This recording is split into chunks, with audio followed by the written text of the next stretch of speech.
Meet Sarah, 28 years old, marketing coordinator, just got promoted to $50,000 a year.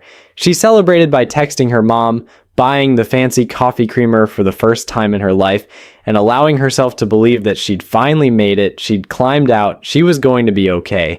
6 months later, she's sitting in her car in the Kroger parking lot at 8 p.m. on a Tuesday, calculator app open, trying to figure out if she can afford both chicken and vegetables this week.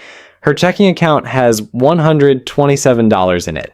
Her credit card balance just crossed $4,000. Her rent is due in 4 days, and she's already mentally planning which bills she can pay late without getting hit with fees. Sarah is making more money than she's ever made in her life. She did everything right. She makes more than half of all working Americans. And she cannot afford groceries. What the hell happened? My name is Nick, and today we're going to walk through exactly how $50,000 becomes the most expensive income bracket in America. Not the lowest, the most expensive, because this is the income level where the system stops helping you and starts hunting you. Buckle up. Let's start with Sarah's first mistake, which was also completely unavoidable because nobody tells you this until it's too late. When she got the offer letter that said $50,000, her brain did what every brain does, 50,000 divided by 12. That's $4,166 per month. She started planning her life around $4,166. She was never going to see $4,166, not even close. After federal income tax, FICA, and state taxes, Sarah's actual monthly take-home pay is $3,316, not $4,166. She's got $850 less per month than she thought she had.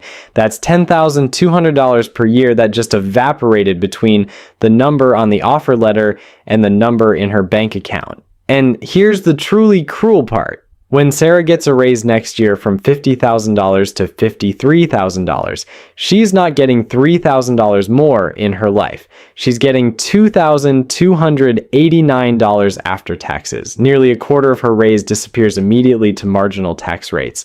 But Sarah doesn't know this yet. She's still planning her budget based on $4,166 per month because that's what the salary sounds like. She's about to get a very expensive education. Here's where Sarah's story takes a turn that feels like a glitch in the Matrix. Remember her friend Jessica? Jessica makes $48,000 per year, technically less than Sarah. But Jessica has a kid. That means Jessica files as head of household and gets the child tax credit. Sarah got a raise and crossed $50,000 thinking she was winning, but because she's a single filer with no dependents, the system views her as privileged. She gets 0 breaks. When you do the math on their final take-home pay, Jessica is actually walking away with more cash than Sarah, despite having a smaller salary. Sarah is working harder for a higher number on paper, but the tax code ensures she keeps less of it. She's paying a premium for the luxury of being single and middle class. Sarah's health insurance premium jumped from $180 to $340 per month because of subsidy phase-outs, an extra $1,920 per year for the exact same insurance. She got a $1,000 raise from $49,000 to $50,000 and ended up taking home $420 less per year. Congratulations on your success. Now, Sarah, here's your punishment. Okay, Sarah's working with $3,316 per month take home.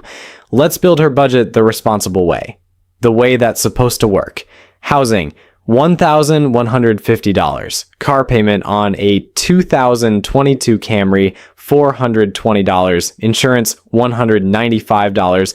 Gas, $160. Groceries, $350. Student loans, $283. Utilities, phone, internet, $240. Health insurance, $340. We're at $3,138. She's got $178 left for the entire month. That's $5.92 per day for everything else. Clothes, toiletries, entertainment, saving for emergencies, retirement, or the psychological need to occasionally leave her apartment and pretend she has a life. And we haven't even gotten to the part where things break. Here's what actually happened to Sarah in her first year at $50,000. Month 1, first paycheck, pays all bills. She's got $178 left, puts $100 in savings. This might work. Month 3, car needs new tires, $580, savings has $200. The other $380 goes on the credit card. Month 4, cat gets sick, emergency vet, $340 on the card, balance $720. Month 6, cracks windshield, $500 deductible, only has $80 saved, credit card, balance $1,050. Month 7, AC breaks in summer, $385 to fix, credit card, balance $1,510. Month 9, student loan payment jumps to $310. That's $27 less per month in buffer. Month 10, gets sick, misses 2 days, loses $240 from paycheck, pays minimum on card to make rent. Balance, $2,100. Month 11, car insurance renewal increases to $235. That's $40 less per month. Month 12, rent renewal increases to $1,225. That's $75 more per month. Her $178 buffer is now $63. Credit card balance, $3,847. Minimum payment, $104. At 24.99% APR, she's paying $80 per month in interest alone. At this rate, it will take 37 years to pay off. She'll pay $28,000 in interest for $3,847 in tires, vet bills, and repairs. Sarah is making $50,000 per year, and she's drowning. Sarah's drowning, but here's the thing that makes this genuinely evil. She qualifies for more. Her credit score is 702. A mortgage lender runs her numbers using her gross income of $4,166, not her take-home of $3,316. With her current debts, $420 car, $310 loans, $104 minimum payment, they approve her for a mortgage up to $958 per month. That's a $180,000 house, let's be clear. A bank looked at someone living paycheck to paycheck with rising credit card debt and said, you should take on $958 per month in housing costs. That's 29% of her gross income and 36% of her actual take-home. That $958 doesn't include property taxes, insurance, maintenance, furniture, or the $800 fridge that dies 3 months after moving in, but she's approved, and banks are known for having your best interests at heart, and definitely not profiting from putting people into loans they can barely service. Sarah sees the approval and something shifts. If she's approved for $180,000, she must be doing okay, right? Wrong. The bank would approve her for a voluntary root canal if they could charge interest on it. Here's a statistic that broke my brain when I first saw it, and it's going to break yours too. Quick question. Who do you think carries the most credit card debt in America? Rich people buying boats and second homes? Poor people struggling to survive on minimum wage? Wrong. It's Sarah. It's the middle. Federal Reserve data shows that 57 to 61% of middle-income households carry revolving credit card balances. You know what percentage of high-income households carry balances? 26%. Low-income households? 28%. The middle-income bracket has double the credit card debt of people above and below them. You're in the debt sandwich and nobody warned you it was coming. Why? Because rich people don't need to put emergencies on credit cards. They have savings. Poor people can't qualify for the credit limits. But middle-income earners like Sarah, they qualify for $15,000 limits and live in a reality where one $600 emergency destroys the monthly budget. The gap gets filled with plastic. The average household carrying credit card debt owes $10,815 at interest rates over 20%. If you're making minimum payments on that, you're paying $2,600 per year just in interest. That's 5.2% of Sarah's gross income going to credit card companies for the privilege of having borrowed money to cover the gap between her income and her expenses. And it's not because she bought a jet ski. She put tires on a credit card. She's financing veterinary care. She's covering the $200 gap between her paycheck and her bills every month and promising herself she'll pay it off when things calm down. Things never calm down. Not at $50,000. There's always another thing. The system is designed that way. Let's rewind to when Sarah got promoted from $43,000 to $50,000, a $7,000 raise. After taxes, that's $443 extra per month. She was careful, just small, reasonable upgrades.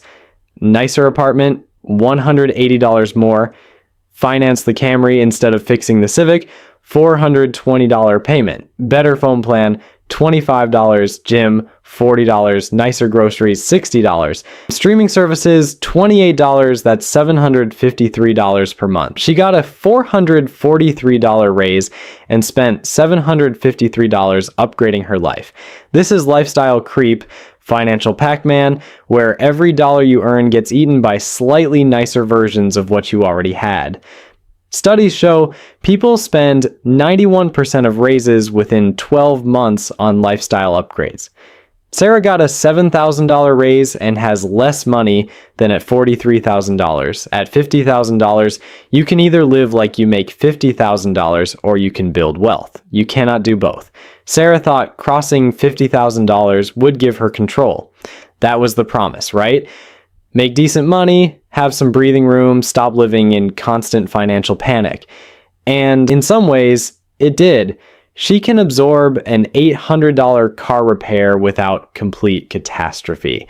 She can choose where to eat lunch occasionally without checking her bank account first. She has options that didn't exist at $35,000, but it's control with an asterisk. Control with conditions, control that disappears the moment anything unexpected happens. Recent research on income and happiness found something fascinating. 74% of the relationship between income and happiness comes from one thing: a sense of control over your life. Not consumption, not stuff, not status, control. At $50,000, Sarah is right on the edge of that control. She has it on Tuesdays when nothing goes wrong. She loses it on Wednesdays when the check engine light comes on. She's in this bizarre middle zone where she has enough to know what stability feels like, but not enough to actually have it. She can see the shore. She can't swim to it. And that's psychologically exhausting in a way that being broke at $30,000 wasn't, because at least at $30,000, she knew she was broke. At $50,000, she's supposed to be doing fine. Let's talk about what $50,000 used to buy, because this is where you're going to get angry. In 1990, today's $50,000 had the purchasing power of $124,000. 60% of the value just evaporated over 3 decades. Someone making the equivalent of $50,000 in 1990 could buy the median house at 1.6 times their salary. Today, the median home is $420,000, 8.4 times Sarah's salary. College in 1990 cost 10% of a $50,000 salary. Today, it costs 48%. Cars cost 31% of salary then, 96% now. Sarah isn't failing. The number $50,000 stayed the same while everything it could buy got cut in half, then cut in half again. You can't budget your way out of your house costing 8 times what it should. Okay, let's get practical, because I didn't make you sit through all that just to leave you hopeless. Sarah made mistakes, understandable mistakes, mistakes the system is designed to make you make, but they're fixable. Here's what Sarah should have done when she got that $50,000 offer, and what you should do if you're in her position. The paycheck split. The second Sarah got paid, her money should have gone in 3 directions before she even saw it. 15% to her 401k, 10% to a high-yield savings account, 75% to checking for life. That's $625 to retirement, $417 to savings, $2,274 to checking. She never sees that first 25%, so she never spends it. Sarah's problem wasn't discipline. It was that she saw $3,316 and thought that was hers to budget with. Like, the money that builds wealth is the money you never see. Qualification kill switch. Whenever someone says you're approved, Sarah should multiply the payment by 0.6. That's the actual affordability number. $748 car payment times 0.6 equals $449. If that feels painful, you can't afford it. $958 mortgage payment times 0.6 equals $575. If that's not comfortable, you can't afford the house. The bank's math is based on you surviving. Your math should be based on you thriving.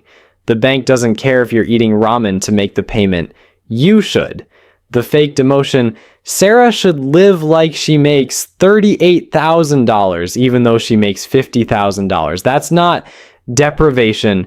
That's reality. That's the real purchasing power of $50,000 adjusted for what it used to buy in 1990. She's not living below her means. She's living at her actual means once you account for 35 years of cost increases. Rent at $900 instead of $1,225. Used car with no payment instead of $420 per month. Cook at home except once a week. One streaming service instead of 4.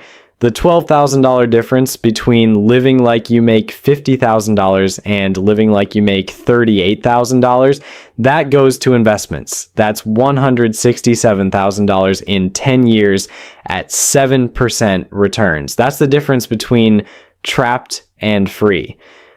The 5-year test. Before any major purchase, calculate what investing that payment would be worth in 5 years at 7% returns. Sarah's $420 car payment is $30,000 in 5 years if invested instead. Still want the car? Fine.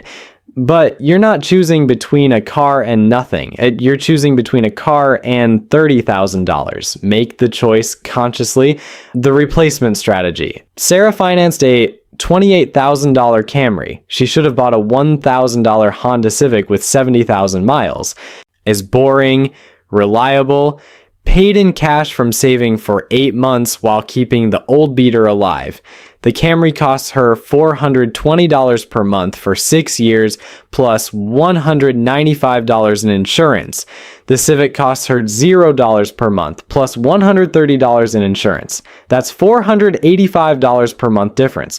Over 6 years, that's $34,920. Invested, that's $47,000. The Camry is a $47,000 decision disguised as a $28,000 car. Remember Sarah? Sitting in that Kroger parking lot 6 months in, calculator open, trying to figure out if she can afford vegetables. Here's what happens if she doesn't change anything. 5 years from now, she's making $55,000, maybe $58,000 if she gets good raises. Her credit card debt is $14,000 because the original $3,847 kept growing every time something broke.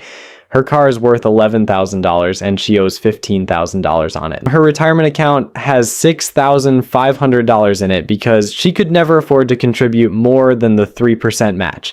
She's one emergency away from disaster, and emergency is defined as anything costing more than $400. She can't take the job offer in another city because she can't afford to move.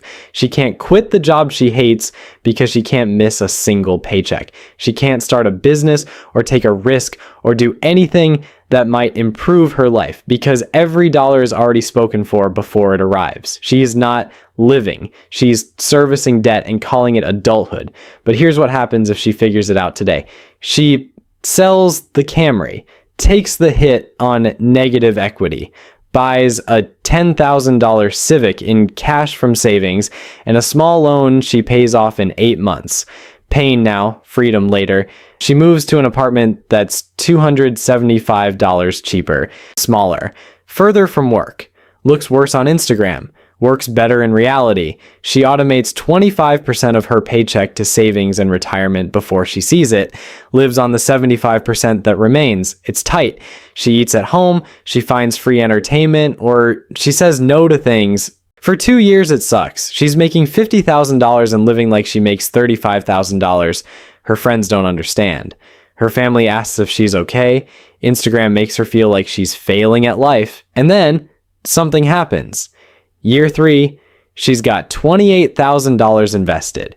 No credit card debt, no car payment, her rent is lower. She gets a $4,000 raise to $54,000 and banks the entire thing because her expenses didn't increase.